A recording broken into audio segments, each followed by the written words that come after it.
Hey Hive buddies, I thought I'd do a little video for my little Hive buddies on doing an inspection. So here we've got a little, I thought we're doing a 5 frame nuke. Bit of sun at the moment, you can hear the bees are buzzing. So I've started my smoker. Now make sure, super important, nice cool smoke. We should not get burnt. So pine needles is the best. Make sure light it from the bottom. All right, so we can see no flames up the top. And you can see that cool, thick smoke. See, I should be able to do that and not get burnt. So it's super important. So what I like to do with the entrance, 1, 2, nice big puffs of smoke. Then I like to do the lid. Now this goes to the same for if it's a big hive, you know, like a double hive, anything like that. What I then do is I crack the lid and we'll go 1, 2. And then what we like to do is make sure just put the there just so we don't squash any bees. There's a little inner little hive mat in these. The nukes I use hive mats. Sometimes I do on other hives. Sometimes I don't. There's no necessarily right or wrong when it comes to the hive mats. But basically, you know, sort of about 30 seconds.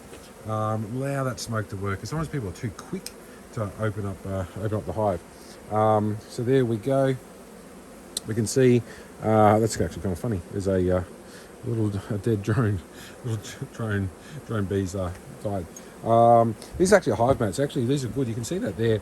Got these for people. It's lino, shiny side facing down. African small hive beetles can get caught in it, so it works really, really well. So now we don't want to use too much smoke, but we're just going to go 1, 2, there, and then that's it. We'll just move that. As I said, don't too much smoke, just a little bit. I think the key component, hive buddies, is when we do use the smoke, is allow it to work its magic. So you can see this is just a 5 frame nuke. I like to leave these are ones I actually sell, but these I leave the queen cage in there. Sometimes people like to see it. That's a easy beezy cage. So there. Now the thing is nice and slow. I think sometimes it's going to the taking a frame out. The first frame is always the hardest. So what we'll do is we'll just move this up a nice slow. Now make sure you guys wear gloves. You know what I mean? I do this all the time. I get stung. Doesn't bother me. It does make you go a little bit slower not having gloves. So the first one is always the hardest, and then we basically go nice and slow. Now it's important when we come up, don't drag the bees on the other side of the frame. All right, super important because that's gonna hurt them. This is our first frame to do inspection. So this is a honey one, a chocolate box full of honey. You want to see a nice coverage of bees. There's the nectar there. These have been on a canola field, so you can sort of see there. Once again, what right or wrong, you know what I mean? What you can do is I just lean the frame up against the hive, just like that. Just put it there, you know what I mean? That works for me. You can get little clips and things on the side. I prefer putting my hives on stands wherever possible, just because I'm tall. I'm 6'3", so it's kind of bending over all the time. So having this, it's at a better working height. So we'll go to the next frame. So we're going to go, once again, the trick is with them is to go nice and slow. So we're doing an inspection on this hive. And we're going to see what we're looking for. Look at that. Bang. I was looking at the camera then, and you can see little Miss Queenie. She's an Italian. She stands out, you know what I mean, because of her shape. Now, if I bring this in sort of close, how well it is. Now, notice I'm holding the frames there upside down. That's because it's about 12 degrees, the angle of the cells. So when you're doing it this way, you can actually see better inside it. So let's have a look. I can see some eggs there. Can anyone see the eggs? Right there. Right, see there. I never shake off bees. Some people shake bees off, but if you want them to move, just give them a bit of a blow there, and that'll move them out the way. Now we know this one's got the queen on it because we saw the queen.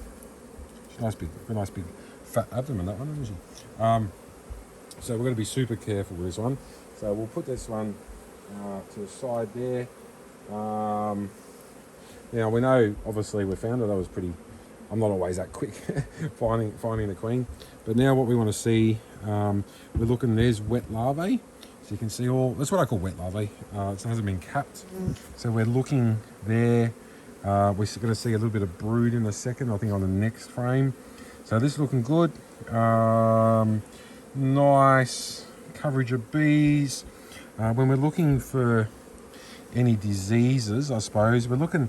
The bees just don't look sparky. You know what I mean? Sometimes when we see a lot, there's one there.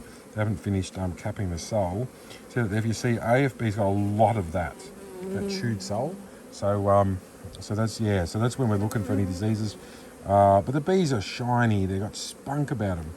So they're looking good. So we'll put this one back in here, and then the next time when we're doing our inspection, there we go, nice and slow. Everything's nice, slow movements. Look at that. We kind of want to see that nice full frame of capped brood. Look at that. That's how good is that? That's really cool to see. Nice capped brood. That's a new generation, so this is going to be absolutely bustling. There's a little drone there. So that's what we're looking for. Plenty of capped brood. Now obviously the honey as well. A little bit of pollen. Not a heap of pollen, but you can see up here. There's some nice little nice bit of pollen up the top there. Important to sort of see that. Usually Australia, we're pretty good conditions. We don't have much issues when it comes to pollen. We've got plenty of it. Sometimes the neck that can be a bit light on is sort of more the biggest issue. And we'll pull out the last frame. The honey's usually always on the outside, because that's a natural insulator. So you can see plenty of pollen there, plenty of honey. It's got a nice bit of weight, and looking good amount of bees, and they're looking nice and healthy. So obviously this is a 5-frame little hive inspection. Obviously when you're dealing with a bigger box, which I'll do one again as well. When you've got like an 8-frame box, how do we inspect an 8-frame box? So I thought we'd start off today because I had this nice nuke that I could sort of show all my hive buddies. Now the thing is, what we want to do now is make sure they go in the same order, that they don't get too mixed up, because you don't want brood on the outside, because the honey is keeping it nice and warm. Now this is our frame with the queen. There's a drone there. They're cute little drones, aren't they? Always nice and cute. So what we'll do, this is the one with the queen there. She's just tucked in there. So we'll just pop that back slightly, but nice and slow. So we just don't want to squish her. I'll move that one over. You can see sometimes I date the frames. It's always good to you can sort of the date of when they were made. And so we're going to put this in the same order. So yeah, that's basically a hive inspection. So it's nice, and as I said, it's not easier when you're dealing with a 5-frame box as opposed to an 8-frame box, but the principles are the same. The only difference is you'd put obviously the boxes, but I'm going to do a video. I'm going to do a video on doing that. Now what we do, now a little trick as well, what we can do to push the bees down, you can just give them a bit of smoke. Yeah, not too much. Don't go like this, you know what I mean? You don't need much smoke. But see that little bit of smoke? Pushes them down. I'm going to put this little hive mat on there. And yeah, that's it. So anything at all, any questions or anything, let me know when it comes to sort of doing the hive inspection. Yeah, it's simple as that. And thank you so much for watching.